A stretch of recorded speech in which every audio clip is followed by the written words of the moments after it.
오늘부터 기도원에 대해서 한 3주에서 4주에 걸쳐서 말씀을 나누려고 합니다. 기도원은 삼손과 더불어서 사사기에서 가장 대표적인 사사라고 볼 수가 있어요. 삼손은 절로 하면 한 96절 정도 기록되어 있고요. 기도원은 100절이 기록되어 있어요. 그러니까 사사기에서 가장 많은 절수가 되어 있기 때문에 가장 중심적인 인물이라고 할 수가 있습니다. 그리고 삼손이 16장까지 기록되어 있어요. 마지막 사사입니다. 그리고 17장, 18장도 있는데 거기는 사사에 대한 기록이란 볼 수 없기 때문에 사실은 마지막 사사인 삼손이 16장까지 기록되어 있는데요. 우리가 오늘 보고 있는 6장, 7장, 8장은 기드온에 대해서 있다면 사사기 전체에서 가장 중심부에 있는 인물이라고 볼 수 있어요. 그래서 성경적으로도 가장 긴 절에 해당되어 있고 또 가장 중심부에 있기 때문에 사사기에서 기드온의 가장 중심적인 사사라고 볼 수가 있습니다. 또한 많은 학자들은 이 기드온을 사사의 분기점에 해당되는 사사라고 말을 합니다. 앞에 있는 사사들은요, 기드온 앞에 있는 사사들은 대부분 강점이 많아요. 그리고 뭔지 모르지만 훌륭하고 정말 장점이 많은 사사들이 있는데 기드온 이후의 사사들은 흠도 많고요, 약함이 많은 사사들입니다. 그래서 분기점에 있는 사사다라고 볼 수가 있는 거죠. 사사 기드온은 장점과 약함이 다 있는 사사예요. 우리가 어렸을 때요, 기드온의 300용사하면 굉장히 영웅적인 인물 우리가 보게 되는데, 그렇지만 여러분과 저와 똑같이 한결 약함이 있는 그런 기드온이라는 것을 비판적인 성경 읽기를 통해서 우리가 할 필요가 있습니다. 기드온이 등장하는 배경을 잘 보시면 1절에 보면 여호와의 목전에 악을 행합니다. 어려울 때나 또한 편안할 때 언제든지 하나님 앞에 바로 서야 되는데, 어려울 때 하나님께 부르짖었다가 하나님이 도와주시니까 편안해지니까 또 죄를 짓습니다.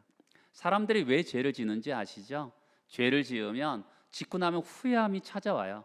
그런데 죄 지을 때는 잠깐 동안의 기쁨이 있습니다.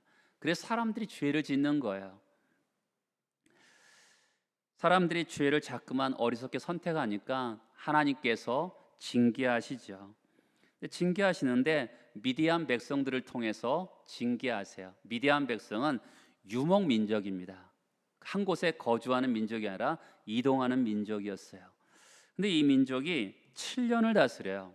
앞에 보면 우리가 8년, 18년, 20년 동안 이게 외적의 어떤 지배를 받게 되는데 7년이면 짧죠. 그러나 오늘 성경을 보면 짧은 기간 동안 짧고 굵게 굉장히 어려움, 고난을 당하는 것을 오늘 말씀을 통해서 볼 수가 있습니다. 2절에 보면 2절 뒤에 보면 산에서 웅덩이와 굴과 산성을 자기들을 위해서 만들었다. 거주지에 어려움이 생겼어요. 얼마나 괴롭혔으면 산으로 올라가서 웅덩이와 굴과 산성을 만들었겠어요. 쳐들어오면 집에 있다가 도망가기 위해서 그 자리 거주에 어려움이 있었기 때문에 심리적인 압박과 또한 괴롭힘이 너무 심하니까 그 집에 머물 수가 없었기 때문에 웅덩이와 굴과 산성으로 만들어서 피하게 되었던 거죠. 거주지만 어려운 것이 아니라 먹을 것도 어려워졌습니다. 3절에 보면 파종할 때, 여러분 추수 때만 들어온 것이 아니라 파종할 때 와서 싹쓸이 해가는 거예요. 그리고 4절에 보면 진을 치고 가사에 이르도록, 가사라는 것은 블레셋 지방이 가사 동네가 있잖아요. 얘가 깊숙이 와서 어려움을 행하는 것이죠. 그 다음에 5절에 보면 그들의 짐승과 장막을 가지고 올라와요. 장막을 가지고 올라온다는 게 뭐예요? 아까 그랬죠. 미디안 족속은 유목민족이라고, 이동하는 민족이에요. 장막을 치고 어떻게 하겠습니까? 완전히 싹쓸이할 때까지 정말 처절하게 모든 것을 싹쓸이해 가는 거예요. 심지어는 그들의 가축들까지 가지고 오는 거죠. 가축들까지 데리고 와서 다 먹이고 그 다음에 돌아가는 겁니다. 얼마나 어려웠겠어요. 그냥 고통당하는 정도가 아니라 생존 자체가 어려운 거예요. 먹을 것도 다 뺏어가죠. 심지어는 거주지도 자기 집에서 머물 수가 없죠. 너무나 어려우니까 어떻게 합니까? 이스라엘 백성들이 6절 하반절에 보면 이스라엘 자손이 여호와께 부르짖었더라. 7절에 보면 이스라엘 자손이 여호와께 부르짖었다. 두 번이나 걸쳐서 부르짖었다고 합니다. 여러분, 앞에 이스라엘 백성들이 앞에 사사 드릴 때는 항상 한 번만 부르짖었거든요. 두 번 부르짖었다는 것은 얼마나 고통스러운지, 또한 얼마나 다급하면 두 번이나 부르짖었겠습니까? 이렇게 부르짖자 하나님께서 어떤 일을 하세요? 보통 사사기에는 패턴 있죠. 부르짖으면 사사를 보내시는데 이번에는 좀 달라요.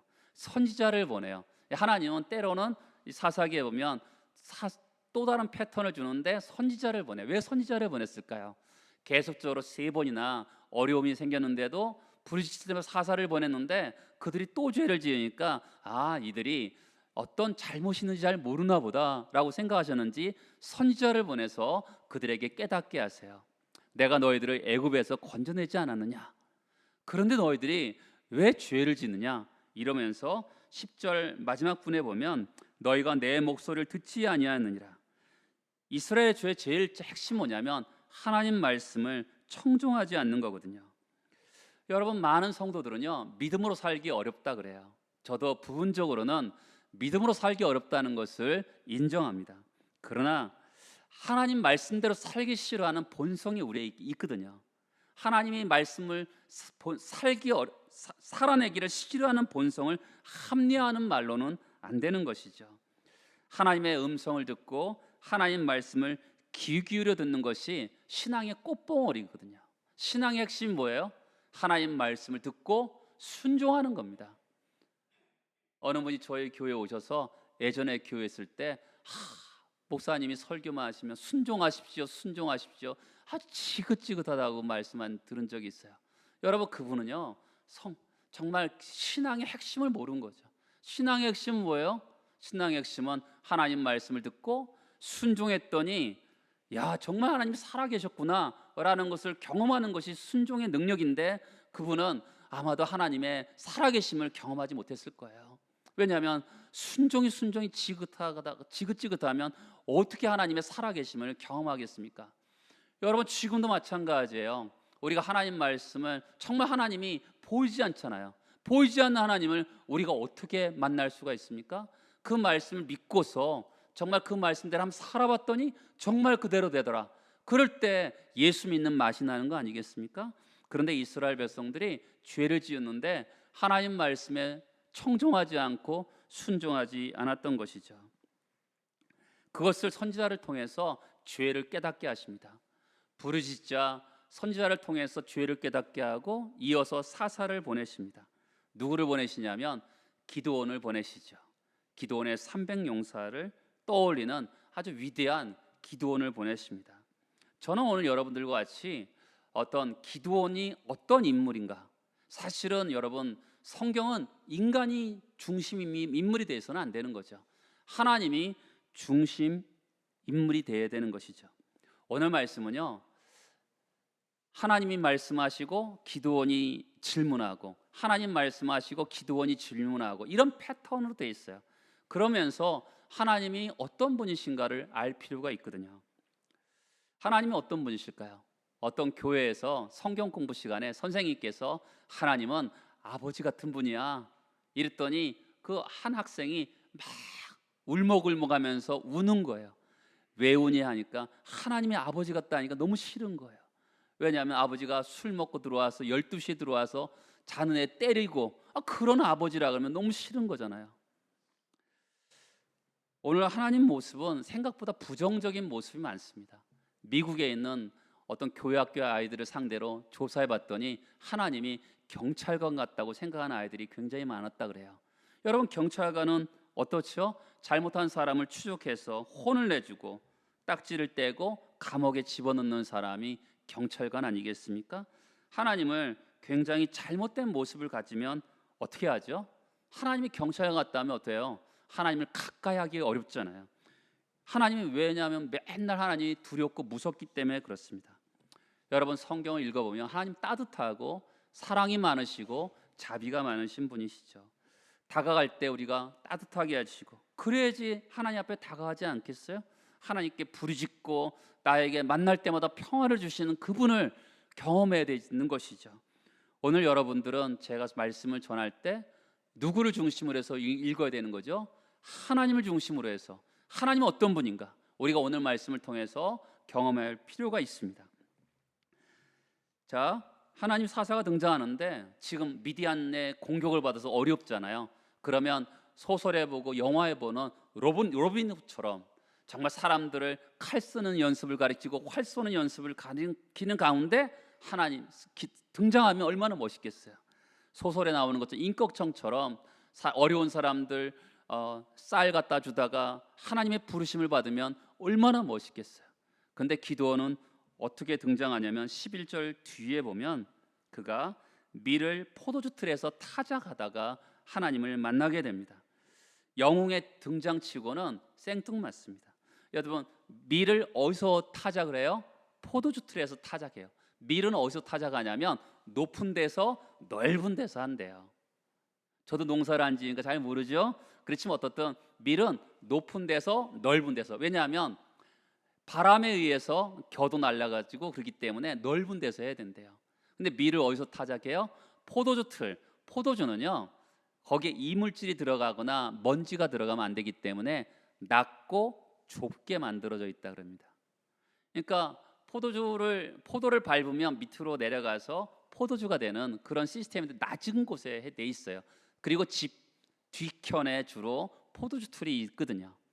근데 왜 밀을 높은 데서 넓은 데서 해야 되는데 낮고 좁은 데서 할까요?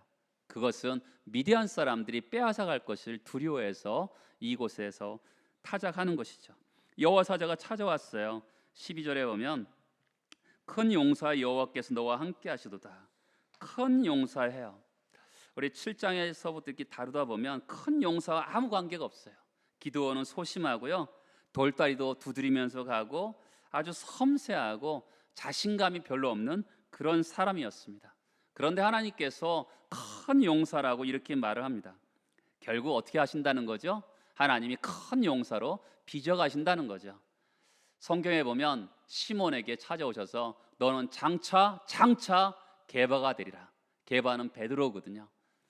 반석 같은 인물이 되리라. 여러분, 베드로가 얼마나 아침 다르고 저녁 다릅니까? 내가 주님을 절대로 배반하지 않겠다라고 했는데 3번이나 부인하고요. 바다에서 오라 했더니 금방 아멘하고 바닷길을 가다가 또 쑥 빠져서 주님 살려주세요 하고 왔다 갔다 하는 인물이 베드로인데 하나님께서 그를 장차 게바가 되리라. 결국 오늘도 마찬가지죠. 큰 용사여 하는데 하나님께서 그렇게 빚어가시겠다는 것이죠. 평범하고 소심하고 돌다리도 두드려가는 그런 인물인데 하나님께서 그런 인물을 그렇게 큰 용사여 부르기만 하시는 것이 아니라 정말 큰 용사로 쓰시죠. 예수 믿는 맛이 여기에 있는 겁니다. 예수 믿는 맛, 그렇죠? 내가 내 모습 이대로 너무나 부족한 모습 그대로 하나님께 드렸어요. 그랬더니 하나님께서 우리를 어떻게 쓰십니까? 큰 용사로 쓰시는 거죠. 그것을 경험해 봐야지만이 예수 믿는 맛이 나는 거죠. 그렇죠? 내가 옛날에 예수 믿을 처음 때나 지금 때나 별 차이가 없다. 그거는 문제가 있는 거죠. 왜요? 왜 큰 용사가 됩니까? 뒤에 보죠. 12절 맨 뒤에 보면 내가 너와 함께하기 때문에, 예수가 우리와 함께하기 때문에 큰 용사가 되는 것이죠. 그렇게 하나님께서 빚어가시는 거죠. 그렇죠? 이 말씀을 들을 때 나는 그렇지 않는데, 안 그렇습니다.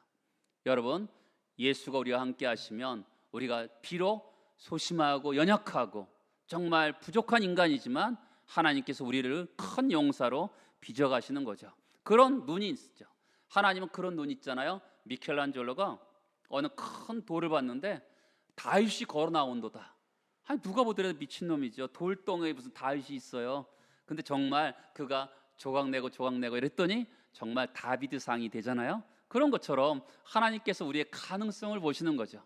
우리가 사람을 볼 때 그런 가능성을 볼 수 있는 눈이 있어야 되죠. 하나님 우리를 그렇게 보잖아요. 여러분, 그저 말에 불과하는 것이 아니라 큰 용사라 그냥 말하고 끝나는 것이 아니라 사람 립 서비스를 하잖아요. 근데 하나님은 그렇게 하시지 않죠. 하나님께서 함께 하시기 때문에 반드시 만들어 가는 것이죠.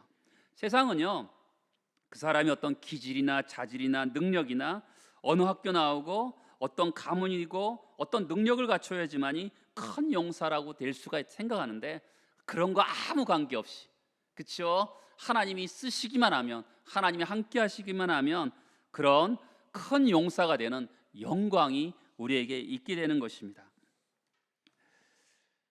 나이가 많든 젊든 아무 관계없이, 세상이 말하는 어떤 외적인 능력이나 아무 관계없이 큰 용사로 부르시고 귀하게 사용하시는 분이 하나님이신 거죠. 그것을 믿는 거죠. 그렇죠? 우리는 말씀을 믿는 사람입니다. 말씀을 믿는 거죠. 그 말씀 앞에 내가 반응하는 거죠. 어떤 사람들은 이 큰 용사여 내가 너와 함께한다 말씀하면, 어떤 사람들은 어떻게 했습니까? 아멘하고 받아들이는 사람에게 하면, 어떤 사람은 그 말씀을 튀기는 사람 있죠. 내가 뭐야. 그러나 그것을 말씀으로 믿음으로 받아들이면 어때요? 그 말씀에 믿음으로 받아들이고 그것을 놓고 기도하면서 나아갈 때, 믿음으로 반응할 때, 순종할 때 하나님이 그런 인생을 살게 하시는 거죠. 그렇게 하는데 지금 기도원의 반응이 어떻습니까? 여러분, 자기가 지금 밀을 포도주틀에 타작하고 있는 큰 용사라니까 뭔가 생뚱맞잖아요. 그런데 기도원의 반응을 13절에서 보면 같이 한번 읽어볼까요? 기도원이 그에게 대답하되 오 나의 주여 여호와께서 우리와 함께 계시면 어찌하여 이 모든 일이 우리에게 일어났나이까? 또 우리 조상들이 일찍이 우리에게 이르기를 여호와께서 우리를 애굽에서 올라오게 하신 것이 아니냐 한 그 모든 이적이 어디 있나이까? 이제 여호와께서 우리를 버리사 미디안의 손에 우리를 넘겨 주셨나이다. 하나님이 함께 하신다 그러잖아요. 그런데 이렇게 말하니까 하나님이 함께 하시는 흔적이 어디 있습니까? 조상들이 말하기를 애굽에서 나올 때 큰 기적이 있었다고 하는데, 그런 기적 지금 어디에 있습니까? 지금 우리의 형편을 보세요. 미디안에게 압박을 당해서 거주지도 먹을 것도 불편한 공핍한 상황인데 우리를 버리셨지 않습니까? 하나님 우리를 사랑하신다고요? 관심도 없지 않습니까? 이렇게 느끼는 거죠. 여러분, 우리도 하나님 앞에서 이렇게 살 때가 있죠. 정말 우리도 어쩔 때 너무 어려우면 콱 죽어버리고 싶을 때가 있지 않습니까? 그런데 그런 가운데 속에서도 이렇게 하나님이 여러분과 함께 하십니다 그러면 여러분 그것이 마음에 와닿아요? 전혀 마음에 와닿지 않거든요.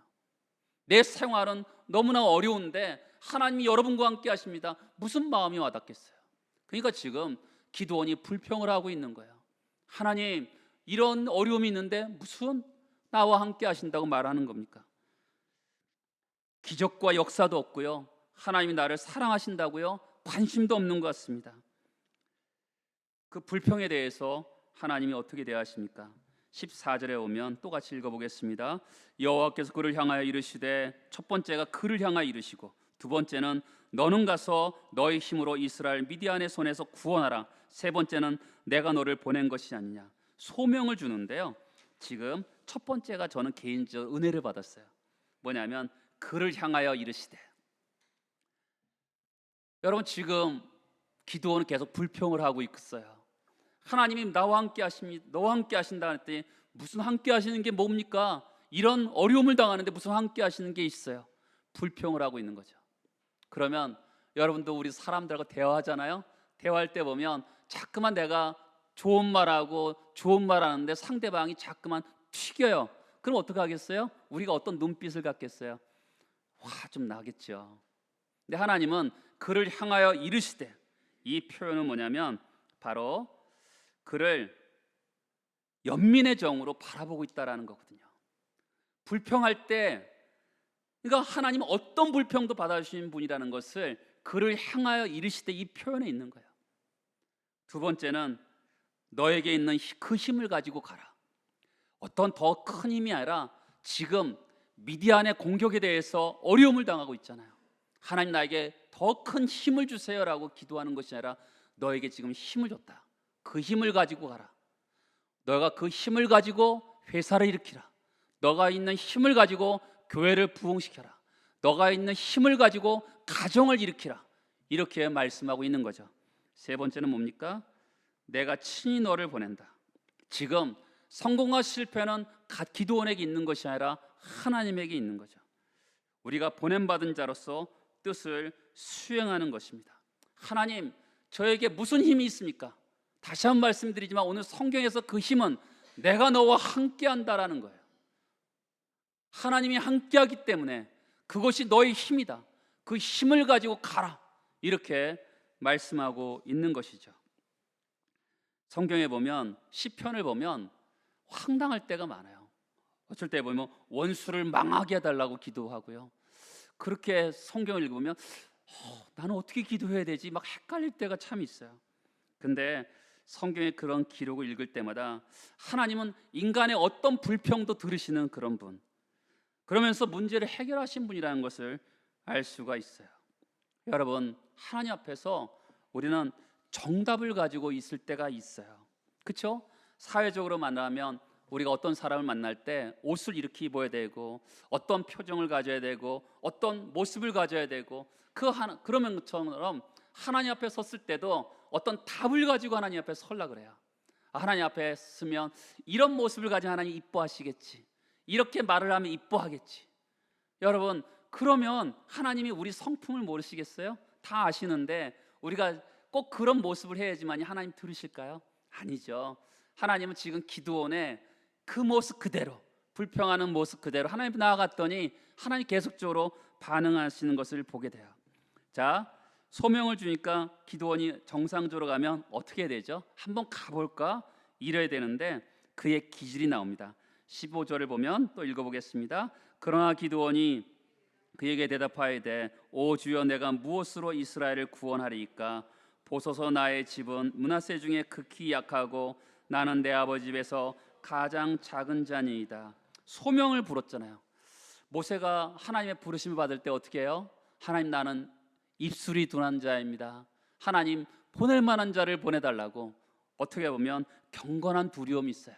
사울도 그렇고요. 수많은 사람들이 하나님의 부르심 앞에서 나는 어린아이입니다 하면서, 나는 약한 자입니다 하면서 경건한 두려움을 가지고 나아가는데, 지금 기드온의 이 모습은 어떤 경건한 두려움이라기보다는 육체적으로, 기질적으로, 습관적으로 늘 해왔던 것처럼 나서려 하지 않고 자신 없어하고 두려워하는 그런 모습을 보여주고 있는 것이죠. 하나님 앞에 기드온이 이렇게 반응하자 하나님이 어떻게 하십니까? 16절에 보면 내가 반드시 너와 함께하리라. 네가 미디안 사람 치기를 한 사람 치듯 하리라. 그렇죠? 하나님 기드온을 향해서 이렇게 말씀하시는 거죠. 하나님이요, 계속, 아까 처음에 제가 말씀드렸죠. 하나님 말씀하시고 기드온이 말하고, 하나님 말씀하시고 기드온이 말하시라고. 계속 이렇게 말을 하다 보면, 우리가 말을 하다가 상대방이 자꾸만 반대말을 하면 어떻게 돼요? 우리는 어때요? 지치지요. 근데 하나님은요, 지치지 않으세요. 그 눈높이에 맞춰서 계속적으로 반응하는 것을 보게 되죠. 어떻게 보면 믿음의 반응을 하면 얼마나 좋겠어요? 그런데 믿음의 하는 거랑 상관없이 본성적으로, 기질적으로, 육체적으로 반응하고 있지만 하나님께서 계속적으로 지체하지 않으시고 그에게 반응하시는 것을 보게 돼요. 하나님은 기드온의 사람 됨됨이라 하시는 거죠.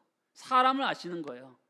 그를 부르실 때요, 그 사람이 그렇게 반응할 것을 알고 계시는 거죠. 우리 사회는 어떤 정답을 가지고 있어요. 그리고 규격화되어 있기 때문에 이렇게 말을 하면 이렇게 대답해야 된다는 그런 식이 있습니다.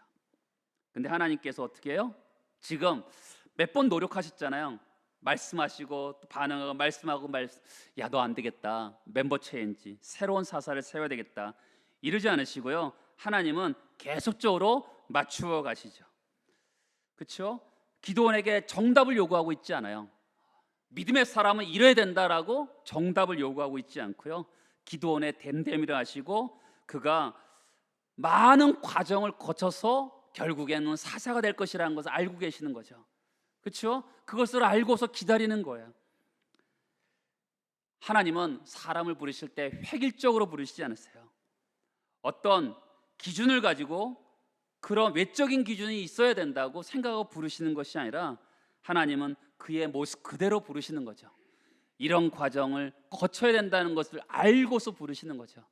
한 분 한 분 하면서 그를 적극적으로 지쳐하지 않으시고 계속적으로 응답하시는 하나님인 것을 보게 돼요. 물론 우리가 바뀌어야 될 게 있죠. 죄는 없이 하고 세상적인 가치관으로 살지 않고 성경 말씀의 가치관으로 바뀌어야 되는 것은 맞지만 하나님은 우리의 모습 그대로, 그렇죠? 그대로 하나님이 쓰시는 거죠. 세상은 어떤 기준을 좋아해요. 순종하는 사람 좋아하고 어떤 말을 하면 예스하는 사람 좋아하는데 하나님께서는 언제나 어떻게 반응하든, 지금 기드온이 하잖아요. 선택하지 못하잖아요. 근데 하나님은 지쳐하지 않으시고 그 모습 그대로 받아주시는 거죠. 큰 용사로 빚어가세요. 획일적으로 이렇게 하면 획일적으로 큰 용사가 될 것이다. 어디 성경에 그런 사람이 있어요? 하나님은 기드온을 한 부분 한 부분 만들어 가시면서 그를 만들어 가시는 것을 보게 돼요. 하나님의 사람으로 빚으시는 길에 하나의 정답이 있는 것이 아니죠. 여러분과 저가 있는 모습 그대로, 그렇죠? 우리가 보기에는 이렇게 정답이 되어야지만이 믿음의 사람이 될 거라고 생각하는데 하나님은 그렇게 하지 않으시고 있는 모습 그대로, 있는 모습 기질대로, 생긴 모습 그대로 정말 실패함이 없이 그 사람을 불렀기 때문에 그 사람을 큰 용사로 만들어 가시는 거죠. 여러분, 이런 말씀은 저에게 참 자유함을 주는 것 같아요. 할 줄 아는 게 별로 없는 저에게 내 모습 이대로 하나님 나를 사용하시는구나, 그럴 때 자유함이 생기는 거잖아요. 그렇죠? 엄청난 자유함이 있는 거예요. 남들은 다 모든 것을 다 하는데 나는 이 조그만 것밖에 할 수 없는데 나 같은 자도 하나님 쓰실까? 그렇죠? 그럼에도 불구하고 하나님 내 모습 이대로 사용하신다는 것을 믿고 나아가는 거죠. 그렇죠? 여러분들이 저처럼 될 필요는 없어요. 그렇죠? 어떤 사람처럼 될 필요가 없어요. 그렇지만 죄와 세상의 가치관은 버려야 되죠. 그렇지만 여러분 모습 그대로, 성품 모습 그대로, 하나님께서 그 모습 그대로 사용하시는 거죠. 기드온같이 주저하고 머뭇거리고 자신 없어 하지만 하나님께서 꾸짖지 않으시잖아요. 여러분, 오늘 성경에 꾸짖는 이야기가 어디 있어요? 하나님이 그를 교체하자, 너 안 되겠다, 이런 말씀도 하지 않으시고 그 모습 그대로 맞추어 가시는 것을 보게 돼요. 모세에게 하나님이 내가 너와 함께 하겠다 할 때 하면서 출애굽을 시키시고, 여호수아에게 내가 너와 함께 하겠다 하시면서 그를 강력한 가나안의 도성을 무너뜨리시잖아요. 기드온에게도 똑같이 내가 너와 함께 하겠다 하면서 하나님께서 그러면서 그를 위로하고 붙들어 내시는 것을 보게 돼요. 하나님이 반드시 너와 함께 하겠다 이렇게 말하면 한번 나가봐도 되지 않을까요? 그런데 또 보세요. 17절에 보면 내가 주께 은혜를 얻었사하면 나와 말씀하시니가 주 되시는 표징을 내게 보이소서. 말씀으로 충분하지 않고 눈으로 손으로 봐야 되겠다는 거잖아요. 우리가 알고 있는 위대한 인물 맞습니까? 여러분, 지금까지도 벌써 한 번, 두 번, 세 번, 네 번, 벌써 네 번째거든요. 그렇죠? 계속적으로 말을 하는 거죠. 말씀이 능력 아니겠습니까? 말씀으로 충분하지 않겠습니까? 그런데 하나님, 제가 손으로 만져보고 눈으로 봤으면 좋겠습니다. 그러면서 표징을 구하는데 18절 맨 마지막 절에 오면 내가 너 돌아올 때까지 머무리리라. 어떻게 하신다는 거죠? 그 사람의 눈높이에 맞춰서 하나님이 하신다는 거죠. 피곤할 만하지 않을까요? 이만하면 되지 않았니? 저 같으면 그럴 것 같아요. 너 믿어줄래? 믿어주면 안 되겠니? 이럴 것 같아요. 피곤해하지 않으시고 지쳐하지 않으시고 그 두 사람이 눈높이 맞춰서 인격적인 반응을 하시는 거죠. 여러분 자신이 하나님 앞에 답을 만들려고 할 필요는 없어요. 그렇죠? 내가 하나님 앞에 이렇게 해야지만 이쁘겠구나 이렇게 할 필요가 없죠. 내 모습 그대로 그냥 그 존재 자체로 하나님 앞에 나아가는 것이죠. 어떻게 합니까? 뒤에 19절에 보면 염소 새끼 하나와 무교병을 가지고 와요. 그랬더니 여호와의 사자가 거기다가 바위에 두고 국을 부으라. 물이 흘러 넘친 거죠. 그랬더니 여호와의 사자가 21절에 보면 거기다 지팡이에서 불이 나와서 결국 다 태워버립니다. 여러분, 물이 젖었는데 불이 꺼질 수밖에 없잖아요. 근데 다 태워버리는 거 보면서 신적인 존재라는 것을 증거하는 것이죠. 하나님께서 이쯤 되면 기드온이 증거와 표를 보여줬으니까 이제 원하는 거 다 들어줬으니까 이제 나가면 될 거 아니겠습니까? 근데 22절에 보면 어때요? 내가 여호와의 사자를 대면하여 보았나이다. 슬프도소이다. 자기가 죽게 생겼다라는 거죠. 야, 진짜 어쩔 수 없는 사람이죠. 자기가 해달라는 거 다 해줬는데 다 죽게 됐다라는 거죠. 증거를 보여줬더니 이제 죽게 되었다고 울고 있는 겁니다. 그러니까 또 뭐라고 하십니까? 23절에 보면 두려워하지 말라, 죽지 아니하리라. 하나님은요, 이 사람을 꺾어버려 갖고, 우리 종종 옛날에 어렸을 때는 사람을 꺾어서 쓰신다, 하나님 어떤 틀 속에 넣어서 쓰신다라고 생각하는데, 하나님은요 이 사람을 꺾지도 않으세요. 그 사람의 하나님의 어떤 틀 속에 넣어주지도 않으시고, 그냥 그 사람 그대로, 생긴 모습 그대로 반응하시고 큰 용사로 빚어가시는 것을 보게 돼요. 그 사람의 은사, 그 사람 모양 그대로 큰 용사로 빚어서 귀한 일꾼으로 써가시는 것을 보게 돼요. 준비시킨 다음에 하나님 뭐 하십니까? 25절에 보면 이래요. 기드온에게 이르시되 하면서 7년 된 둘째 수소를 끌어오고 네 아버지에 있는 바알의 제단을 헐며 그 곁에 아세라상을 꺾어서 26절에 보면 하나님께 번제로 드리라, 이렇게 얘기합니다. 미디안과 전쟁 전에 뭘 하는 거죠? 뭐가 변화되기를 원하는 겁니까? 내 자신이 변화되고 우리 안에 있는 우상을 제거하고 가까이에 있는 가족의 어떤 우상을 제거하면서 하나님 앞에 정말 거룩한 질서를 세우려고 하는 그런 모습을 보게 돼요. 기드온이 집에서 우상을 제거하는데 언제 하냐면 27절에 보면 밤에 해요. 야, 기드온이 이렇게 겁이 많은 사람이구나 라고 볼 수도 있지만, 여러분 밤에 해야 되는 거예요. 왜냐하면 그 당시 우상은요 높이가 한 10m 정도 돼요. 혼자 할 수 없어서 오늘 성경에 보면 10사람이 하잖아요. 10사람이 하는데 10m 되는 것을 부시고 자르고 하면 동네 사람들이 가만히 있겠습니까? 가만히 있지 않으니까 결국 하다가 중단될 수밖에 없는 거죠. 그걸 밤에 할 수밖에 없는 거예요. 그랬더니 어떤 일이 있냐면 30절에 보면 주변 마을 사람들이 기드온을 죽이려고 합니다. 사실은 생명을 걸고 하는 일이죠. 그때 31절에 보면 어떤 일이 발생하냐면, 똑같이 읽어보겠습니다. 여호와께서 자기를 둘러선 모든 자에게 이르되 너희가 바알을 위하여 다투느냐, 너희가 바알을 구원하겠느냐, 그를 위하여 다투는 자는 아침까지 죽임을 당하리라. 바알이 과연 신일진데 그의 제단을 파괴하였은즉 그가 자신을 위하여 다툴 것이니라 하니라. 자, 이 우상이 어디 있었냐면 25절 내치줄 보면 내 아버지 집에 있는 바알 제단이거든요. 이 아버지가 바알을 숭배했어요. 그런데 이 기드온이 우상 제단을 허물고 죽임을 당하기 직전이니까 어떤 분들은 아버지니까 그렇게 했을 거다라고 하지만, 여러분 그렇게 해석하는 게 중요한 것이 아니라 아버지에게 영적인 회복이 일어나는 거예요.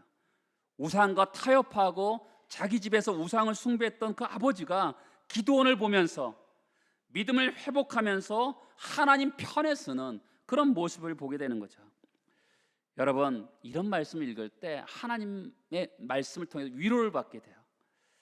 뒷걸음질 치고 지치지 않고 하나님 말씀을 따라 순종하면 반드시 어떻게 되냐면 믿음으로 사는 한 사람이 또 일어나는 거죠. 내가 믿음으로 살았어요. 기드온이 하나님 말씀에 순종해서 우상단지를 때려부시고 하나님의 제단을 세웠더니 또 다른 믿음의 사람이 세워지는 것이죠. 믿음으로 한 사람 순종했더니 다른 사람이 순종하는 일들이 발생하는 거죠. 교회도 그렇잖아요. 내가 꾸준하게 어떤 한 사람이 순종하며 나갔더니 또 다른 순종의 사람들이 등장하는 것을 교회에서 얼마든지 볼 때가 참 많습니다. 지금 죽이게 달려들었던 집안 사람들도 같이 전쟁이 임하는 것을 또한 보게 되는 거죠. 한 사람이 믿음으로 살자 어떻게 해요? 주변이 바뀌는 놀라운 역사가 있게 되는 것을 보게 돼요. 여러분 기드온처럼 정말 뒷걸음질 치고 자신 없고 머뭇거리는 분 계십니까? 그 모습 그대로, 정직한 모습 그대로 하나님 그 모습 바꾸라 그러지 않으세요. 그렇죠? 어디 바꾸라고 하십니까? 너 그래서는 안 돼, 그래서 하나님을 하겠어? 이러지 않잖아요. 그 모습 그대로 나아가는 거죠. 그 모습 그대로 하나님 큰 용사로 빚어가시는 겁니다. 그런데 믿음의 발걸음 한 걸음 내딛었더니 또 다른 믿음의 사람들이 등장하면서 새로운 역사가 있게 되는 거죠. 계란으로 발치기 할 수밖에 없는데 그런 싸움을 통해서 영광을 받으시는 거죠. 여러분, 우리는 진정한 부흥을 꿈꿉니다. 그렇죠? 한국 교회 부흥을 꿈꾸고 교회 부흥을 꿈꿔요. 그것은 어떤 사람들이 통해서 할 수 있을까요? 어떻게 보면 나 같은 인간이 할 수 있을까? 근데 하나님께서 여러분들 통해서 큰 용사여 내가 너와 함께한다 그러면서 다시 한번 우리에게 믿음의 제단을 다시 한번 세우고 믿음으로 헌신하기를 원하시는 거죠. 나 혼자서 어떻게 할까? 그런데 또 다른 믿음의 사람들을 또 세우시면서 또 새로운 일들을 하시는 것을 볼 수가 있는 거죠. 사랑하는 여러분, 여러분 아내 혼자서 발버둥 치는 분들이 있습니까? 아니면 남편 혼자 발버둥 치는 분들이 있습니까? 여러분, 한 사람이 믿음으로 서면 옆에 사람이 또 일어나게 될 것입니다. 또 가족이 일어나게 되고 가족의 부흥이 일어나고 교회도 그렇죠. 여러분의 회사도 그렇고 하나님께서 이 민족을 그렇게 쓰실 것입니다. 하나님 나로 하여금 한 사람의 기도원이 되게 해달라고, 이 모습 이대로 받아달라고 기도하면서 일어나시는 여러분 되시길 축복합니다. 같이 기도하겠습니다.